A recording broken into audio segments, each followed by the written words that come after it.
Shalom. Renungan kali ini berjudul Kunci Keberhasilan Hidup.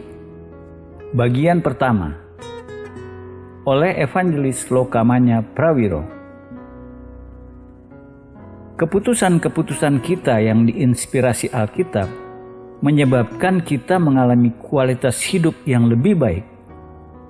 Tema Kunci Keberhasilan Hidup ini dirancang khusus untuk memperlengkapi kita dengan sikap dan pandangan agar bisa menolong kita mendapatkan kepenuhan pemeliharaan Allah dan membuka jalan kepada berkat Allah seluruh hidup kita.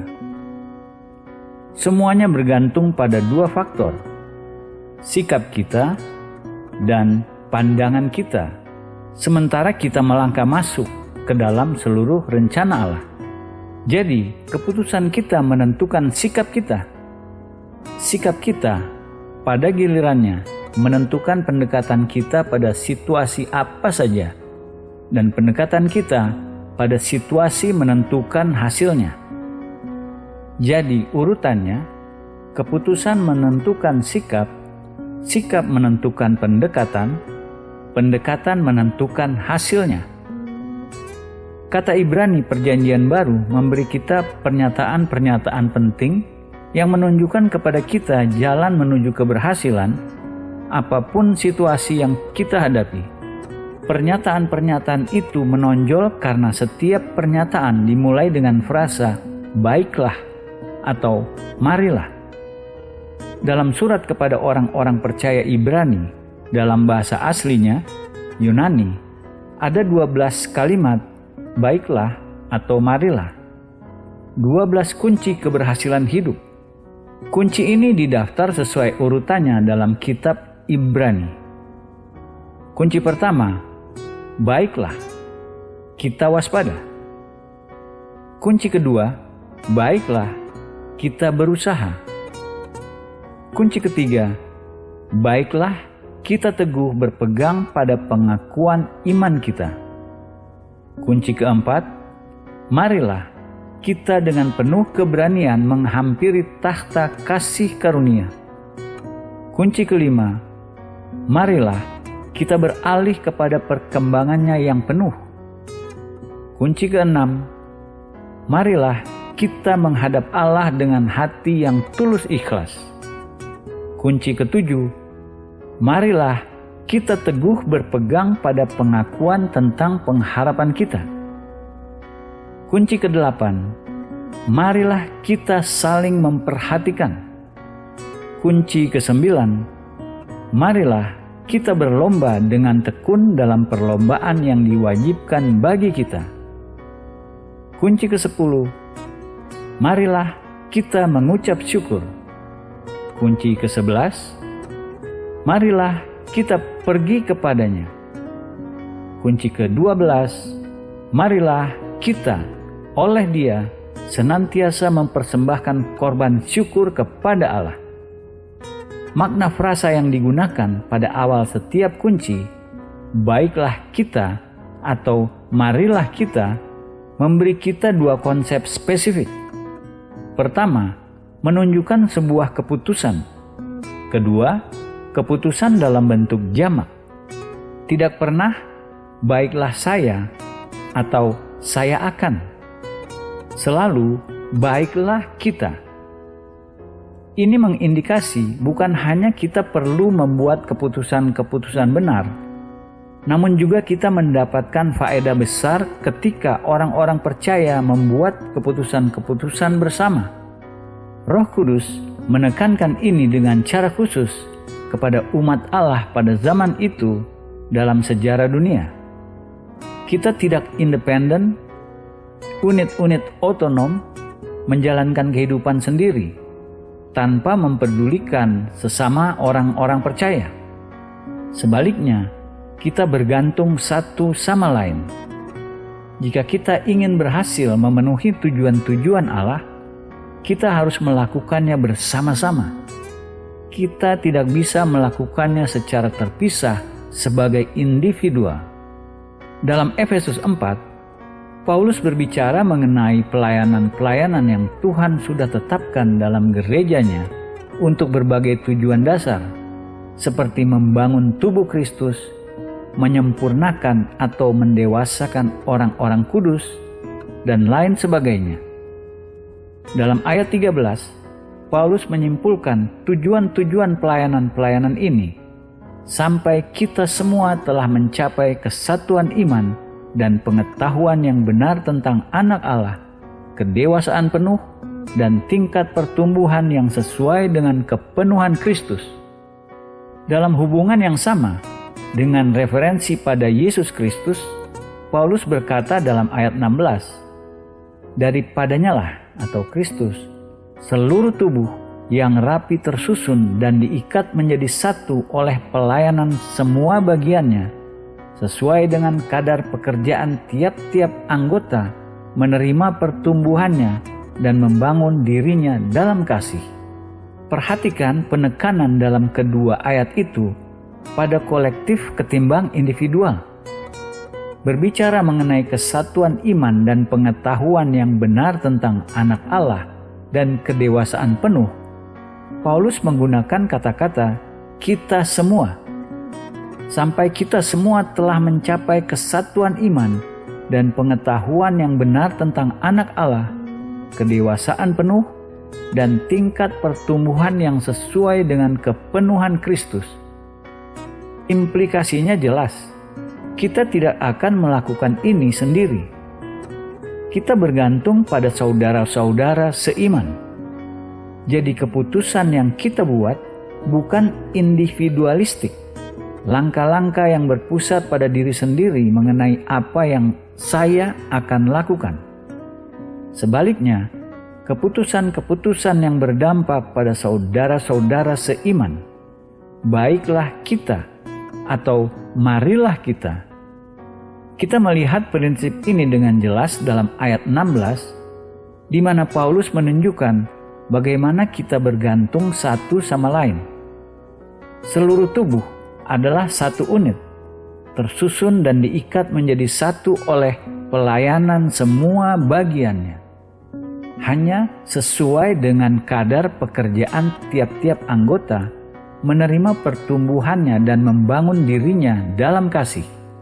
Dalam tubuh alami manusia, jika satu bagian tidak berfungsi, hampir tidak bisa dihindari berdampak pada bagian-bagian lain. Jika sebagai contoh liver gagal, bidang-bidang utama lain dan sistem-sistem tubuh manusia akan gagal juga. Semua bidang dan sistem itu karenanya bergantung pada liver.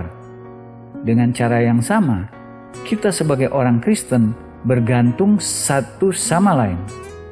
Kita akan membahas setiap dari 12 kunci keberhasilan hidup, mengartikulasikan bagaimana setiap kunci diaplikasikan pada kita dan dalam situasi apa saja yang kita hadapi. Kunci-kunci ini akan membuka jalan bagi kita untuk mengalami hidup baik. Sementara kita menerima kunci-kunci keberhasilan hidup, semua dari kita sebagai orang-orang percaya bisa tumbuh ke dalam kepenuhan, memperkuat diri sendiri dan satu sama lain. Dalam membahas topik ilahi yang sangat penting ini dan kunci-kunci yang menolong kita berhasil, marilah kita pertama melihat latar belakang orang-orang percaya Ibrani yang kepadanya surat ini ditulis. Pengertian mengenai kebudayaan orang-orang percaya ini memberi pelajaran untuk kita sebagai orang-orang Kristen hari ini. Dalam banyak hal, kita sudah mendapat warisan privilege khusus yang dinikmati oleh orang-orang Ibrani awal. Namun kita juga menerima warisan problem-problem khusus bersamaan dengan privilege itu. Orang-orang Ibrani, seperti diindikasi namanya, memiliki latar belakang berbeda dari orang-orang percaya Perjanjian Baru. Semua surat-surat lainnya, kecuali Yakobus dan Petrus, dialamatkan kepada orang-orang percaya yang datang dari latar belakang non-Yahudi. Dengan kata lain, ditulis kepada orang-orang percaya dari bangsa-bangsa lain. Namun surat-surat kepada orang-orang Ibrani secara spesifik dialamatkan kepada orang-orang percaya dari latar belakang Yahudi. Latar belakang Yahudi itu memberi mereka banyak faedah-faedah, banyak privilege khusus. Apa faedah-faedah ini? Pertama, orang-orang percaya Yahudi sudah dibebaskan selama berabad-abad dari kejahatan dan kultus-kultus palsu atau false cult. Hukum Musa yang mengatur kehidupan mereka penuh dengan peringatan-peringatan terhadap dua praktik ini, yang mana keduanya adalah kekejian dan sesuatu yang dibenci di mata Allah. Sebagai tambahan, mereka memiliki pengetahuan seluruh kitab suci, perjanjian lama, pewahyuan khusus, unik yang Allah berikan melalui firman-Nya dalam perjanjian lama kepada bangsa Yahudi. Dan terakhir, orang-orang Yahudi biasa dengan aktivitas bait, korban-korban bakaran, bentuk-bentuk penyembahan dan liturgi-liturgi indah. Ini merepresentasikan banyak faedah yang bisa memperkuat dan menguduskan iman mereka. Namun fakta yang menyedihkan, banyak orang-orang percaya Yahudi tidak menggunakan faedah-faedah ini dengan tepat. Itu sebabnya penulis surat Ibrani harus menyampaikan beberapa kata-kata peringatan dan serius kepada mereka. Tentang hal itu, banyak yang harus kami katakan, tetapi yang sukar untuk dijelaskan, karena kamu telah lamban dalam hal mendengarkan. Sebab sekalipun kamu ditinjau dari sudut waktu, sudah seharusnya menjadi pengajar. Kamu masih perlu lagi diajarkan asas-asas pokok dari pernyataan Allah, dan kamu masih memerlukan susu, bukan makanan keras. Sebab barang siapa masih memerlukan susu, ia tidak memahami ajaran tentang kebenaran, sebab ia adalah anak kecil. Tetapi makanan keras adalah untuk orang dewasa, yang karena mempunyai panca indera yang terlatih untuk membedakan yang baik daripada yang jahat. Ibrani 5 ayat 11-14. Bukankah itu keadaan tragis? Lamban dalam hal mendengarkan, meski mereka memiliki latar belakang khusus.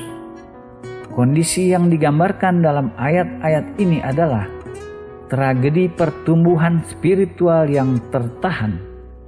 Orang-orang ini seharusnya sudah tumbuh dewasa.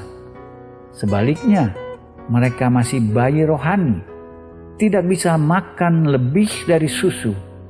Sama dengan banyak orang penganut Kristen di dunia hari ini.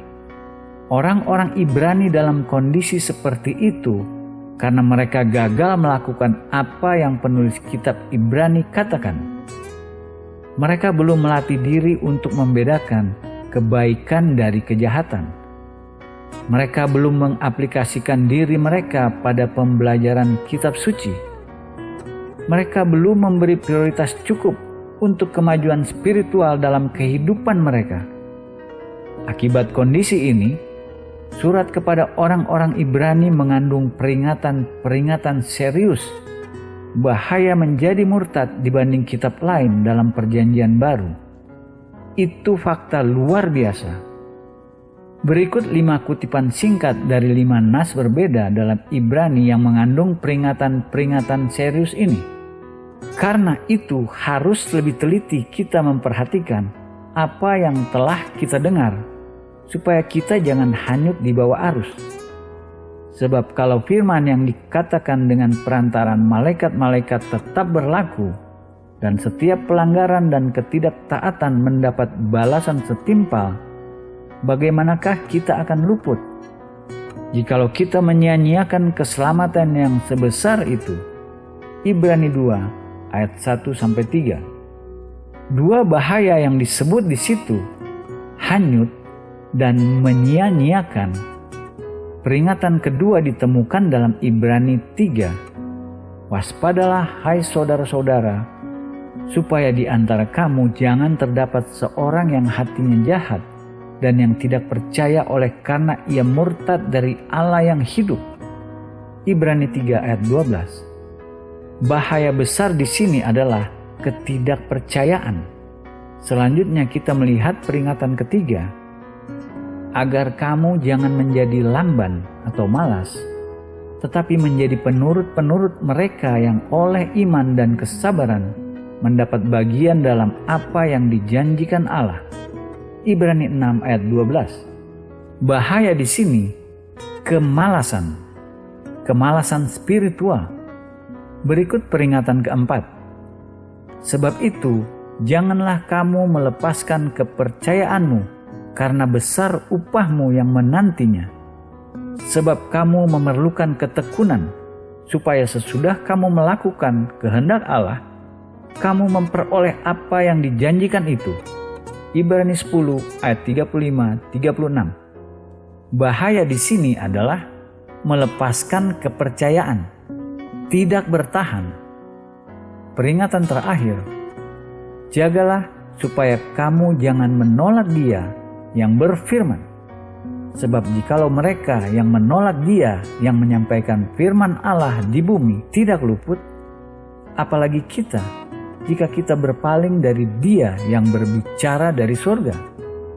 Ibrani 12 ayat 25. Bahaya di sini menolak mendengarkan Allah ketika Ia berbicara.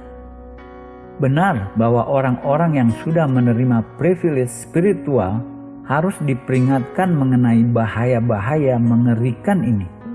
Melalui ayat-ayat ini, kita melihat kondisi orang-orang Kristen Ibrani, orang-orang percaya Yahudi pada awal zaman Perjanjian Baru lebih dari 2000 tahun yang lalu.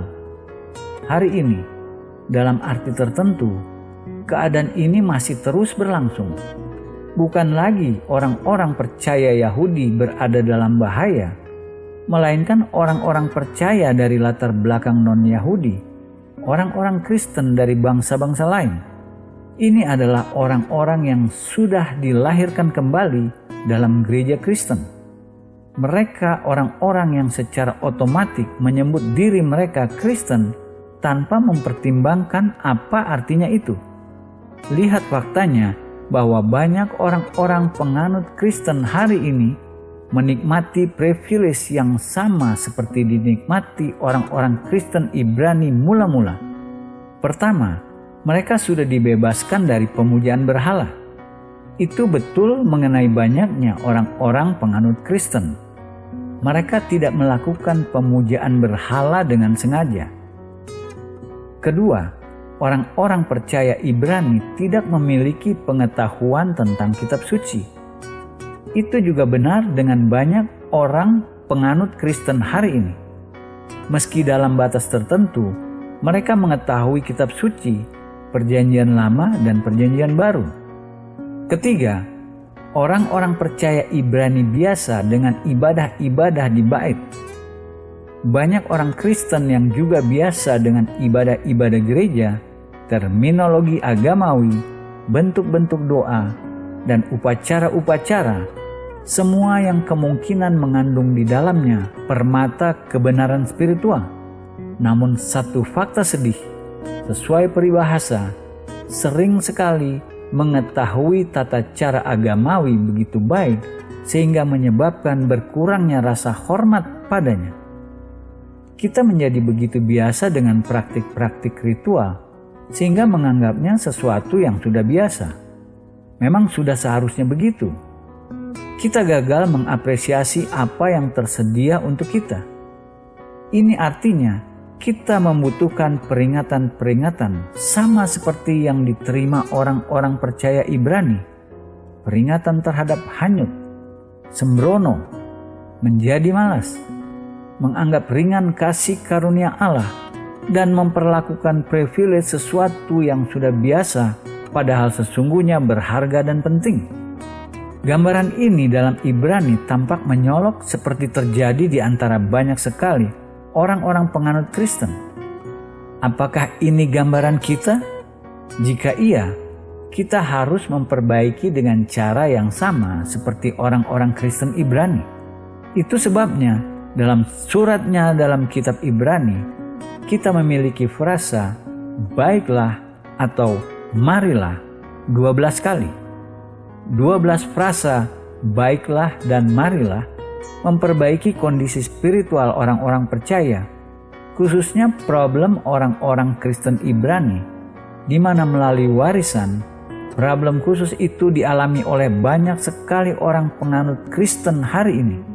Dengan peringatan itu, maka kita akan mengalihkan perhatian kita kepada setiap dari 12 pernyataan dalam kitab Ibrani. 12 kunci ini bisa membuka jalan menuju keberhasilan masa depan yang Allah sudah rencanakan bagi kita. Baiklah kita atau marilah kita. Kata-kata ini mengindikasi keputusan-keputusan individual maupun langkah-langkah yang kita ambil bersama saudara-saudara seiman kita. Digabung bersama, pernyataan-pernyataan baiklah kita atau marilah kita memberi kita 12 kunci yang membuka pintu-pintu kepada keberhasilan dalam semua yang kita lakukan. Maka mari kita mulai dengan kunci pertama. Jika kita tidak mengerti kondisi spiritual orang-orang percaya Ibrani kepadanya surat ini ditulis, kunci pertama ini bisa membawa kita kembali. Kunci pertama, baiklah kita waspada. Sebab itu baiklah kita waspada, supaya jangan ada seorang di antara kamu yang dianggap ketinggalan. Ibrani 4 ayat 1. Apakah kita bisa melihat kenapa kunci pertama, baiklah kita waspada? Karena anggapan orang-orang percaya Ibrani, karena rasa aman palsu mereka, karena kemalasan mereka, karena mereka tidak menyerahkan diri mereka untuk mendapatkan semua privilege dan berkat yang ditawarkan kepada mereka. Penulis kepada orang-orang Ibrani juga memberi mereka contoh spesifik kenapa mereka harus takut. Contoh ini diambil dari sejarah masa lalu bangsa Israel. Berdasarkan pengalaman orang-orang Israel dalam perjalanan mereka melalui belantara dari Mesir menuju tanah perjanjian, dan apa yang Allah katakan kepada mereka selama perjalanan. Kutipan sebetulnya diambil dari salah satu Mazmur. Apa yang Allah katakan pada Israel sehubungan dengan sikap dan perilaku mereka selama mereka mengembara di belantara. Sebab itu, seperti yang dikatakan Roh Kudus, pada hari ini, jika kamu mendengar suaranya, janganlah keraskan hatimu seperti dalam kegeraman pada waktu pencobaan di padang gurun, di mana nenek moyangmu mencobai aku dengan jalan menguji aku, sekalipun mereka melihat perbuatan-perbuatanku 40 tahun lamanya. Itulah sebabnya aku murka kepada angkatan itu dan berkata, selalu mereka sesat hati dan mereka tidak mengenal jalanku. Ibrani 3 ayat 7-10. Yang kita baca di sini fakta luar biasa. Allah membawa seluruh generasi itu keluar dari Mesir dengan banyak keajaiban. Namun karena perilaku mereka selanjutnya, Ia marah pada mereka. Lalu kitab suci melanjutkan, Allah berbicara, sehingga aku bersumpah dalam murkaku, mereka takkan masuk ke tempat perhentianku. Ayat 11. Langsung setelah pernyataan Tuhan itu, kita melihat aplikasi dalam teguran yang diberikan. Waspadalah, hai saudara-saudara, supaya di antara kamu jangan terdapat seorang yang hatinya jahat dan yang tidak percaya oleh karena ia murtad dari Allah yang hidup. Tetapi nasihatilah seorang akan yang lain setiap hari, selama masih dapat dikatakan hari ini, supaya jangan ada di antara kamu yang menjadi tegar hatinya karena tipu daya dosa. Karena kita telah beroleh bagian di dalam Kristus, asal saja kita teguh berpegang sampai kepada akhirnya, pada keyakinan iman kita yang semula. Tetapi apabila pernah dikatakan, pada hari ini, jika kamu mendengar suaranya, janganlah keraskan hatimu seperti dalam kegeraman. Ayat 12-15. Esensi dari peringatan ini adalah janganlah keraskan hatimu. Dalam apa tepatnya generasi-generasi Israel gagal? Ada satu dasar kegagalan. Mereka tidak mendengar suara Allah. Mereka cukup puas menerima perintah-perintah melalui Musa. Orang-orang Israel yang begitu membuat Allah marah hanya memiliki satu bentuk agama. Mereka memiliki tabernakel, 10 perintah, imamat, korban-korban dan berbagai hukum upacara pengudusan. Namun dalam semua itu, mereka kehilangan satu yang esensial. Mereka begitu puas dengan yang eksternal, sehingga mereka kehilangan satu yang bisa menyelamatkan mereka dari bencana. Satu faktor yang bisa membawa mereka melalui Allah ke tempat peristirahatan Allah untuk mereka. Apa itu? Mereka gagal mendengar suara Allah. Supaya jangan kita berpikir kita sudah dilepaskan dari pengalaman mereka, lihat lagi kunci pertama. Baiklah kita waspada. Dengan kata lain, perintah ini tidak dibatasi pada orang-orang Israel dalam belantara. Orang-orang Israel hanya memberi contoh dan peringatan kepada kita. Peringatan itu masih berlaku bagi kita hari ini. Baiklah kita waspada. Bagaimana kita mencapai ini? Dengan kita tetap terus berjaga. Dengan kita tetap terus berhati-hati untuk tidak membuat kesalahan yang sama seperti yang dibuat orang-orang Israel di belantara. Kesalahan mereka fokus pada eksternal dan maka kehilangan praktik esensial, real di dalam mendengar suara Allah. Prinsip yang diilustrasi oleh peringatan ini ditulis sepanjang Alkitab. Satu dasar esensial untuk hubungan yang benar dengan Allah adalah dengan mendengar suaranya. Yesus mengatakan hal yang sama kepada kita seperti kepada murid-muridnya dalam Perjanjian Baru. Domba-dombaku mendengarkan suaraku, dan aku mengenal mereka, dan mereka mengikut aku. Yohanes 10 ayat 27. Itu mungkin deskripsi orang-orang Kristen sejati yang paling jelas dan paling sederhana ditemukan di mana saja dalam Perjanjian Baru. Ketika Yesus berkata, domba-dombaku, ia berbicara mengenai mereka yang sungguh-sungguh percaya kepadanya, mereka yang ia akui dan terima dirinya sebagai gembala baik. Ia membuat dua pernyataan sangat sederhana mengenai mereka. Pertama, domba-dombaku mendengarkan suaraku. Kedua, mereka mengikut aku. Itu benar dengan semua orang-orang Kristen sejati.